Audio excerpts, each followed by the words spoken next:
Health and fitness should be a part of your life. It shouldn't control your life.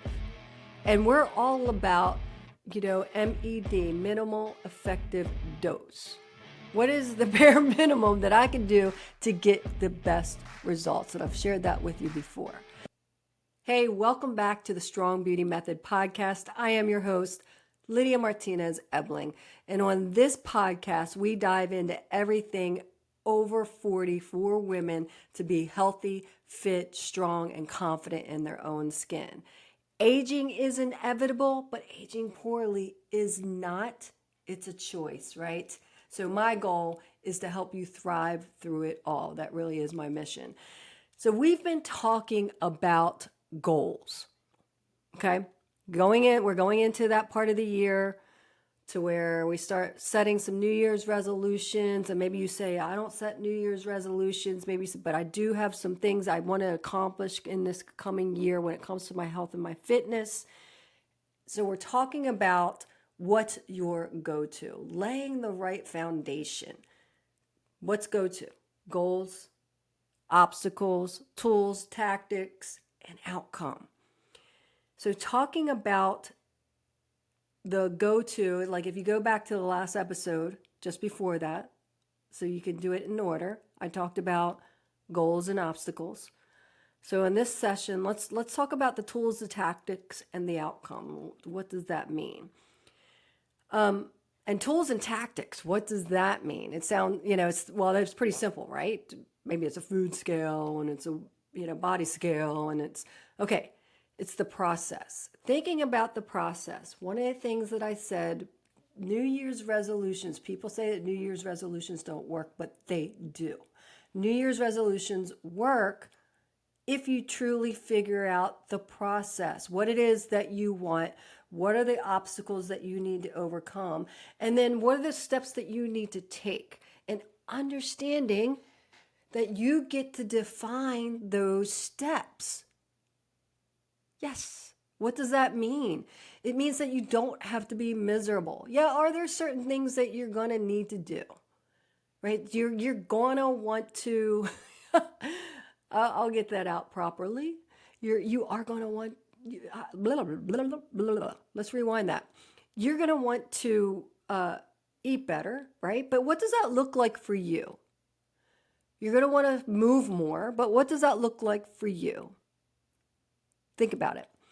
Because we have this idea, as I said before, we'll set a goal or we get tired, we get frustrated. I'm sick and tired of being sick and tired. And I'm never eating anything fattening ever again. I'm going to work out every day, 3 hours a day for the rest of my life. And then, all of a sudden you start doing backstroke because you realize this is too hard. I don't, for the results, you don't like it. So what do? You quit. Throw your hands up. But you can go back and listen to the last episode because you need to listen to the last episode, plain and simple, if you really want to set the right goals. But let's talk about the tools and tactics. Let's talk about the process. So often, one, we don't have a clear definition of the goals that we want, what it is that we want our body to look like, how is it that we want to feel. We put a number on something, but really, what is it? How is it going to bring things to your life, right? Because setting a goal, it's all in the journey and the value that it brings to your life and the value that it brings to others that are in your life. Because you taking care of yourself makes you better for other people, but also it reduces your risk for disease and all the things that we talked about. But the idea of the process, so when we set a goal or a New Year's resolution and wonder why it doesn't work, because we really didn't think about the process.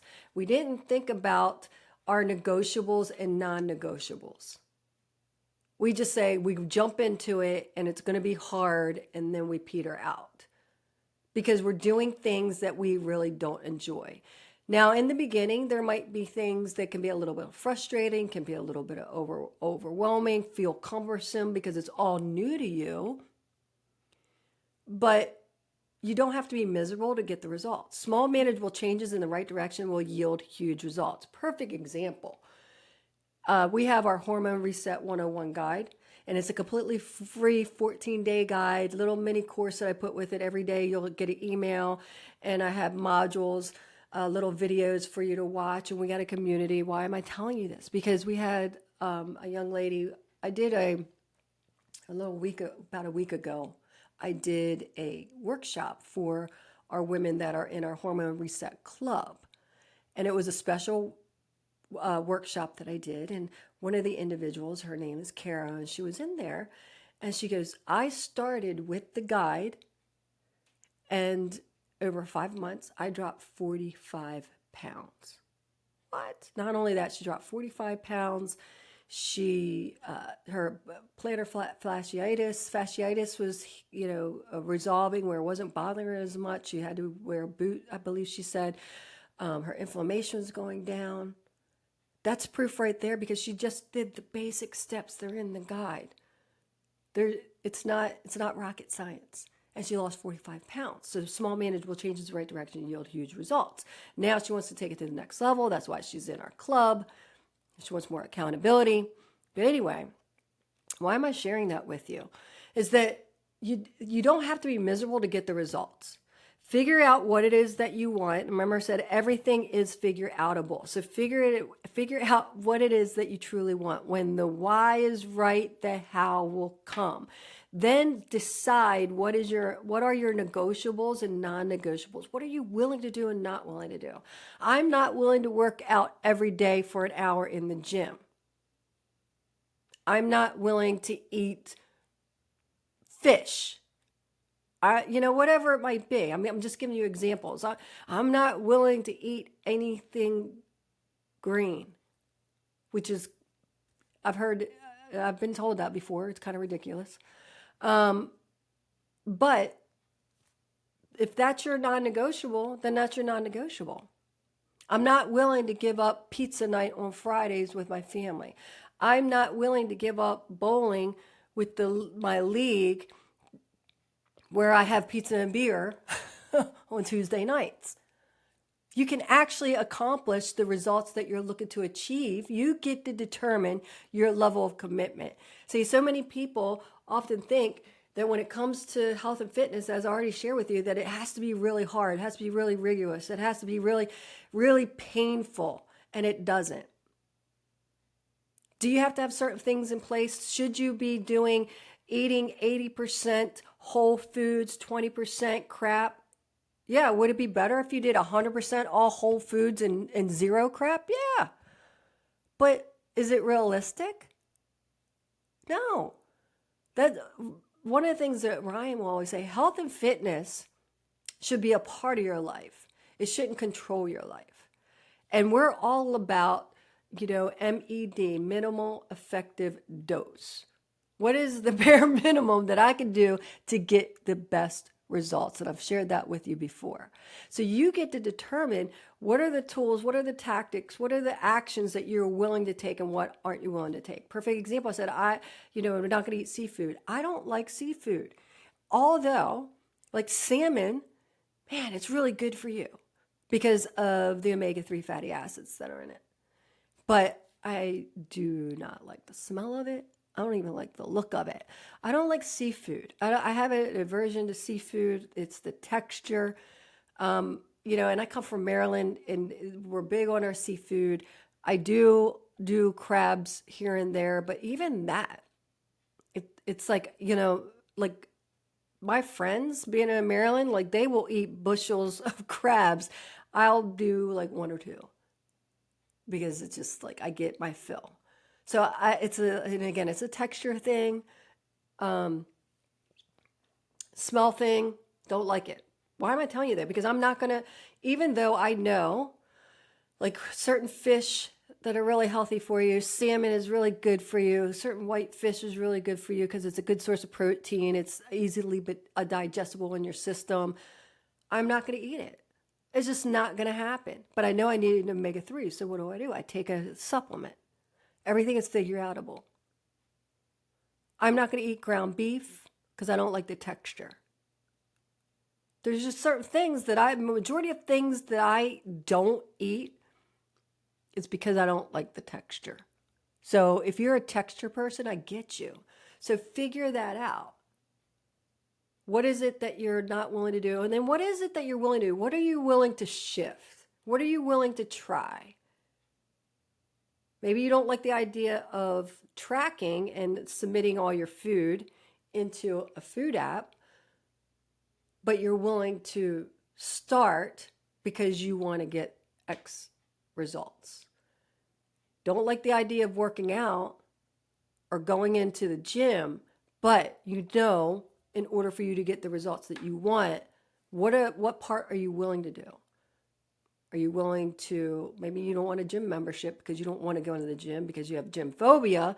We'll get over that soon. But are you willing to buy a bench and dumbbells and work out at home?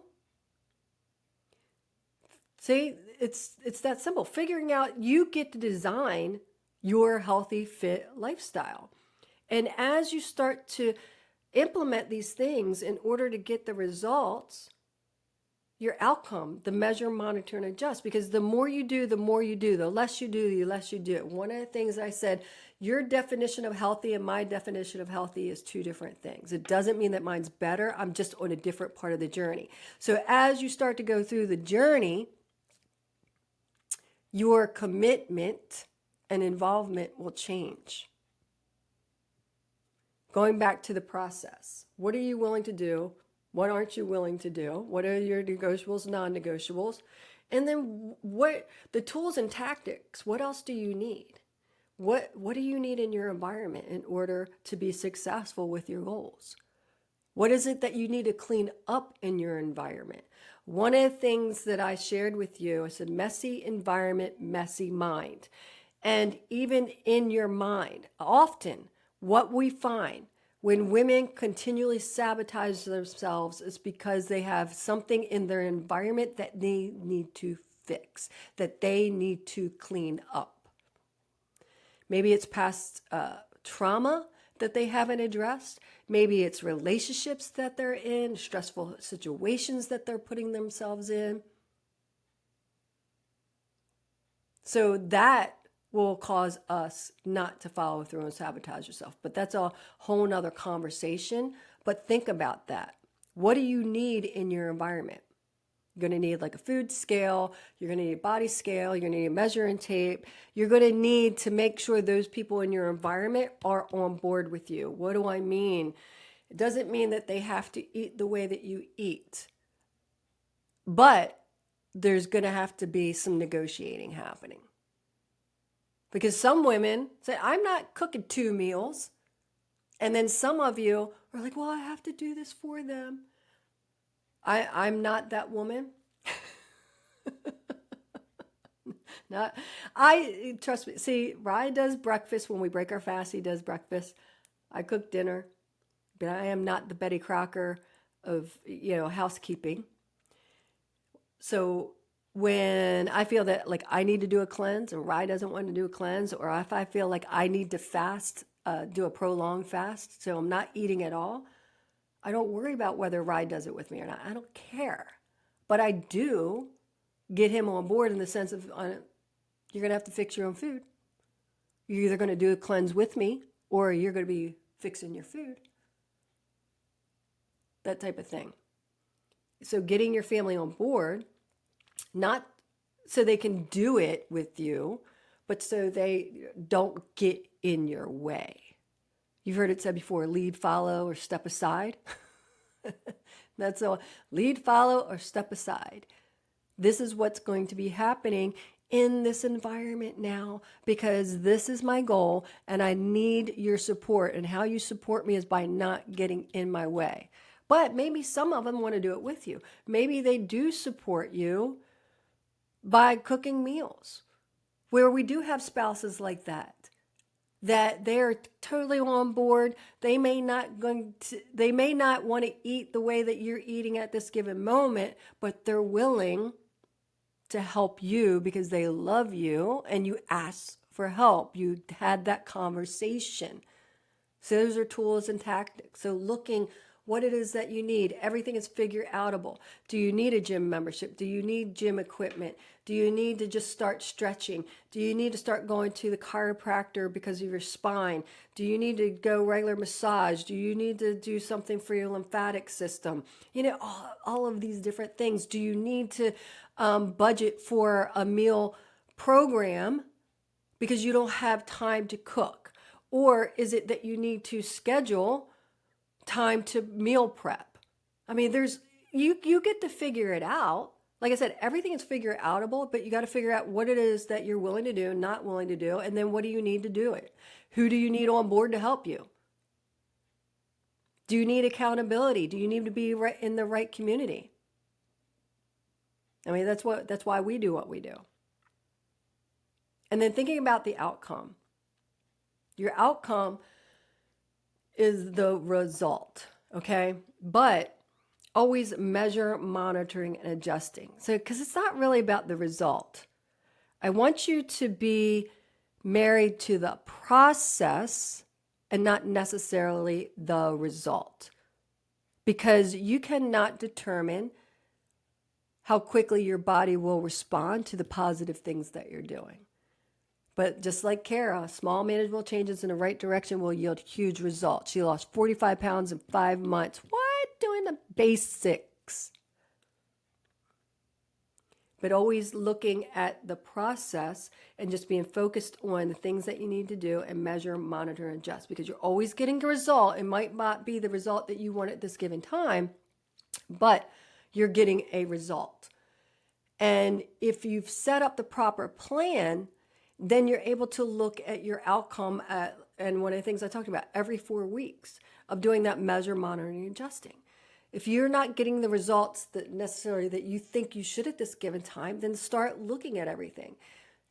Did you set up proper calories? Are you tracking your calories and your macros? Are you meeting your macros that you should for your body weight, for your goal, for your activity level? Are you doing the strength training at least 3 days a week? Are you getting an X amount of steps in? Are you even just meeting your protein? I mean, there's so many different questions. And is it yes, sometimes not at all? I don't know. So when you start asking yourself the questions on the outcome, the result, the measure, monitor, adjust, then you're able to say, okay, well, I'm getting my fasting in, I'm exercising, I'm taking my supplements, I'm looking at my chart right now, but it's my food. And it's not that you're over calories, but you're not meeting your protein needs. Or you're always way over in your carbohydrates. Or maybe you're meeting your protein, but your fats. Or maybe you're not meeting your calories at all, so it's too low. And your body's like, doing that metabolic adaptation. Now, that's measure, monitor, and adjust. That's thinking about the outcome. And then how is it that you want to improve your outcome? What's your next level? What are you going to level up to? Does that make sense? Like right now, that's what I've been thinking about. I'm going to be upfront with you. You know when people always say, "I will be honest." No, don't be honest with you, with me. But I talked about it a lot the past few episodes where I was 49 into 50. I'm like, going to be in the best shape of my life, blah, blah, blah. And I felt great. And then life happened. Have you heard that before? Life just doesn't happen. You happen. But life can happen. So what happened? That was 2020, 49 to 50. I turned 50. Me and my best friend, we've been friends for years. We both turned 50. 2020. And you know what happened in 2020. Everything changed. And it was good in a sense because some people got in really, really good shape. And then some people, not so much. But then what happened? We had a death in the family. Then we had another death in the family. My mom passed away. Then I broke my foot. Then my mom passed away. Then I ended up going into, so that happened in 21. And then in 22, great year. It was a great year. But at the same time, I went through 22 to 23, we had 2 surgeries. So a lot of stress. Why am I telling you this? A lot of stress, physical, where I couldn't do the things I wanted to do. So I wasn't working out the way that I used to. I kept my calories the same, but I didn't have the same activity because I had 2 chest surgeries. I wasn't allowed to lift any weights. I wasn't allowed to get my heart rate up. There's a point to me telling you all of this. Then I got to the point to where I just felt fluffy. I felt disappointed, felt frustrated. Then what happens? Guys, I hit 50. See, as we start to mature, our hormones, right? We have, I've shared it with you before, over 80% of women have some type of hormonal imbalance, don't even know it. And it can be early in our 20s, but it's really in our mid 30s where things start to shift. It starts to go down. There's a lot of fluctuations. In the 40s, it starts to go down. And then really, like, it feels like 50, your hormones just choose to jump off a cliff. And that's kind of how I felt. And I'm doing the things. I'm back to working out fully, have bioidentical hormone replacement. I take my supplements. I fast. And again, I'm back to working out, doing my food, but a little laxed on certain things. Why am I telling you this? What does this have to do with the go-to? Because I'm on that next level trying to figure out what I want. Because it's all in the process and the journey. I know it seems like a big rabbit trail, but I wanted to share that with you. Because I'm in it with you. I want to just make this next coming year even better. Life is good. That's one of the things I want you to think about. Yeah, we have frustrations, we have storms, we have just disasters that happen in our life. But we're still here. We're still here to make an impact. If you're still breathing, you still have purpose. So what's that next level, that outcome that you're looking for? Because your goal, remember, your goal is about making your life better. And if the process doesn't make you better, then why do it? So let's level up together. So I challenged you on the last episode to really think about your goals, what it is that you want, what are the obstacles and excuses. Now let's talk about the tools and tactics in the process, and then the outcome we're looking for, right? The measure, monitoring, and just part of it. That's your go-to. But I would love to hear from you. Share with me what it is that you want to do in this next coming year for your health, for your fitness. Come over and join us in our community. You can check the show notes for our free resources or join us in our club, whatever you want to do. And I hope that these last 2 episodes were just eye-opening for you, that they inspire you to take action. Remember, small manageable changes in the right direction yield huge results. You are not too old. You're not past you're not past helping, and you deserve to do whatever it is that your heart desires. Okay, so let's do this together. I'm going to think about really what it is that I want physically for my health, what I want for my business, and once I figure that out, I'll share it with you. Does that sound good? All right. So as always, ladies, I really appreciate you. I love you. Take a few seconds and just leave a review. But most importantly, I want to hear from you about your goals, what it is that you want, because you deserve to live the best life. You deserve to be healthy, fit, strong, and confident in your own skin. All right. So I'll see you guys on the next episode.